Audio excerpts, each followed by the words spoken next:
Hey everyone, welcome to yet another episode of the Inner Realm podcast. I shall continue what I've been doing in the previous episodes where I read out these guiding axioms that I laid down for my newsletter, The Unhappy Man. And in case you didn't watch the previous episodes, to repeat the same old introduction, sort of ad nauseum, I laid down 7 axioms for my writing for the newsletter, and in the middle of it, I realized, oh wow, what I'm writing here, it's not just for the newsletter. In fact, it's sort of a framework for all of my creative work. And this podcast certainly is a part of what I consider to be my creative work. So it just makes sense to read out these axioms so that, since the podcast just started, and if you're a new, visual listener, whatever you may be, you'll see where I'm coming at when I'm trying to produce content for the podcast. Not just my monologues or my pieces, even the interviews I hope to do through the axioms that I've been laying down. And today's axiom is axiom number 3. If you did miss the other 2, please go and watch them. It's part of the playlist. It's all on the YouTube channel or on Spotify. But without further ado, let's get started. The guiding axiom number 3 for The Unhappy Man, for the Inner Realm podcast, for all of my creative work is, and this is very, very important. I wrote this with a lot of passion, I would say. It's something that's very, very close to my heart. Never mistake cynicism for wisdom. In Dostoevsky's Crime and Punishment, Raskolnikov has a point when he says, pain and suffering are always inevitable for a large intelligence and a deep heart. The really great men must, I think, have a great sadness on earth. Perhaps it's true that men of higher intellectual acuity are more aware of the world's tragedy and folly.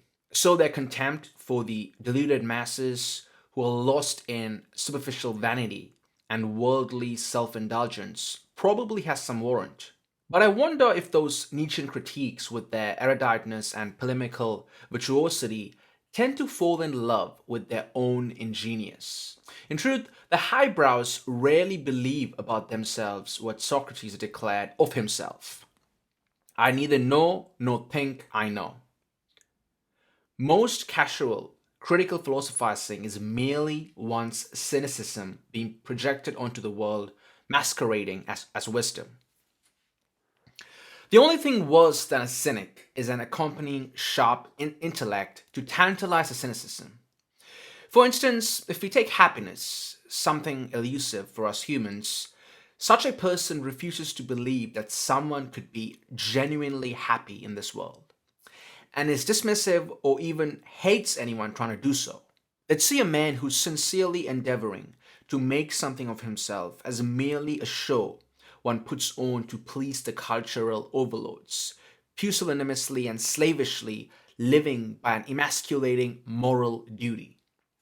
For the cynic, the ordinary person, playing his part as a steadfast citizen, fulfilling his responsibilities towards his family, paying his dues to the divine without overtly theologizing God, and maybe even volunteering at a homeless shelter once in a while, is all but puppetry. The cynic sneers at all of this effort and says it's all futile, and only for the credulous. They are in utter disbelief of sincerity and anyone striving towards the good. In their enlightenment state, they think of themselves as being beyond the trivialities of ordinary life and basic morality, despite being willing to even suffer for their cynical ideologies. But the irony is that a cynic is critical of everything and anything but their hubristic cynicism. The cynical attitude of the heart always comes first and the rationalization second. Whenever I encounter a cynic, which sometimes is someone I meet within my own soul, I'm reminded of what G.K. Chesterton wrote about the new rebel in orthodoxy. But the new rebel is a skeptic and will not entirely trust anything.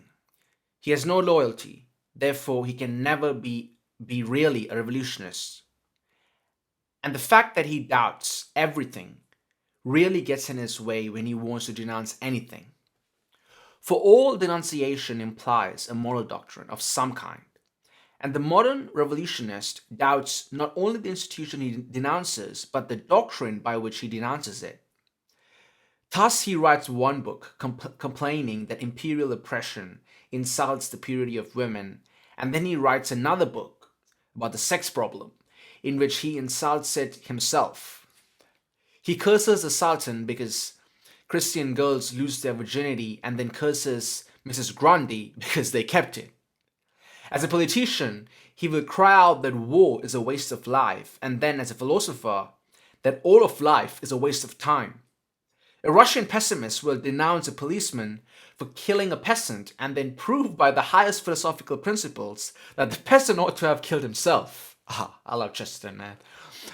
A man denounces marriage as a lie and then denounces aristocratic profligates for treating it as a lie. He calls a flag a bauble and then blames the oppressors of Poland or Ireland because they take away that bauble. The man of this school goes first to a political meeting where he complains that savages are treated as if they were beasts. Then he takes his hat and umbrella and goes on to a scientific meeting where he proves that they practically are beasts. In short, the modern revolutionist, being an infinite skeptic, is always engaged in undermining his own minds. What a line. In his book on politics, he attacks men for trampling on morality. In his book on ethics, he attacks morality for trampling on men. Therefore, the modern man in revolt has practically become useless for all purposes of revolt. By rebelling against everything, he has lost the right to rebel against anything. So before I do read out my commentary on that paragraph, the good thing about doing a podcast is I can sort of impromptuly add notes and ancillary points to reading the essay. So think of this as more of a footnote. A lot of people think of Chesterton as being a typical orthodox, conservative kind of thinker and theologian, but I wouldn't necessarily simplify him to that level. I think he's a much deeper, profound thinker than merely someone defending the orthodoxy. So it's in that spirit I read him, and it's in that spirit I wrote this little bit as a commentary on what I just read. To explicate his sentiments, Chesterton writes not of his averseness or disdain of the revolutionary, but of the rebel who's a cynic, where his ideological affiliations merely a projection of an essential spiritual attitude. And the problem with cynicism is that it becomes a lazy way to opt out of life. Echoing a more contemporary religious thinker, Jordan Peterson's sentiments, we're met with an ultimate outlook on life. Either everything one does matters, which comes with the concomitant and crushing burden of responsibility. The striving man chooses his path and recognizes that his striving, no matter how arduous and demanding, is meaningful and necessary. Or the other is nothing matters. Therefore, one refuses to partake in life. This man is superciliously contemptuous of the striving man and his so-called higher virtues, which is too simple and naive. It's only a matter of time when such a person's cynicism becomes resentment, and they've created hell for themselves. He'd say, better to be a king in hell than a slave in heaven. Funnily enough, I've begun to notice the latter type in the more cerebral intellectual types. But that's a whole other conversation. In any case, existential apathy and resignation cannot be a mere negation, because being, which we all inescapably are, requires the void to be filled with something meaningful.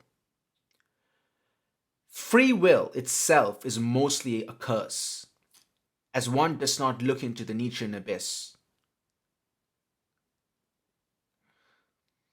Yep.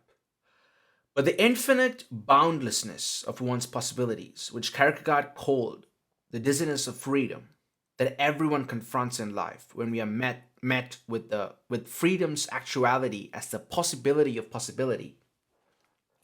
This is why the philosophers try to convince themselves that men are not free. Most of us are petrified of truly being free. I do believe that. Having said that, I'm not as optimistic as Peterson or any other run of the mill conservative. Unequivocally adopting responsibility, much like the striving man, ipso facto cannot be the antidote to rescue one from the gazing abyss or the dizziness imbued by the endless possibility of possibility. I could see how most of us modern humans could be a Joseph K. or a Gregor Samsa stuck in a Kafkaesque nightmare, lost in triviality and vanity, doing meaningless, alienating work, knowing very well our life entails a nothingness, but refusing to unshackle ourselves from the ideological chains as freedom hurts. Kafka himself wrote, "I'm in chains, don't touch my chains." Yeah, that paragraph clearly is my Marxist side. I think the conservatives are way too optimistic and, to some sense, even naive about this question of meaning. In any case, the final paragraph. Ergo, in typical absurdist fashion, I go even a step further from my previous claim of humans being lousy at being happy to conclude that we're equally or even lousier at finding meaning, despite being the only beings in the universe that yearns for it desperately. The predominant ideologies and modes of being prescribed to us by the wisest of men, stoicism, revolt, or rebellion, adopting responsibility, piety, cosmic resignation, Sartrean radical freedom, the postmodern notion of existence precede essence, etc., are inadequate for the human heart. While there are pronounced ways to be unhappy, miserable, loveless, and meaningless in life, there's no ideal there's no ideal predestined way to be happy, content, and living meaningfully. In that case, I have no choice but to be wholeheartedly happy for the happiness of another, even though it may seem ludicrous to me. I ought to never assume someone's happiness is a sign of inauthenticity or, God forbid, naivety. And indeed, this means never to mistake my cynicism for wisdom. And in this podcast, I shall always strive to never, ever make that mistake. Thanks for watching. Cheers.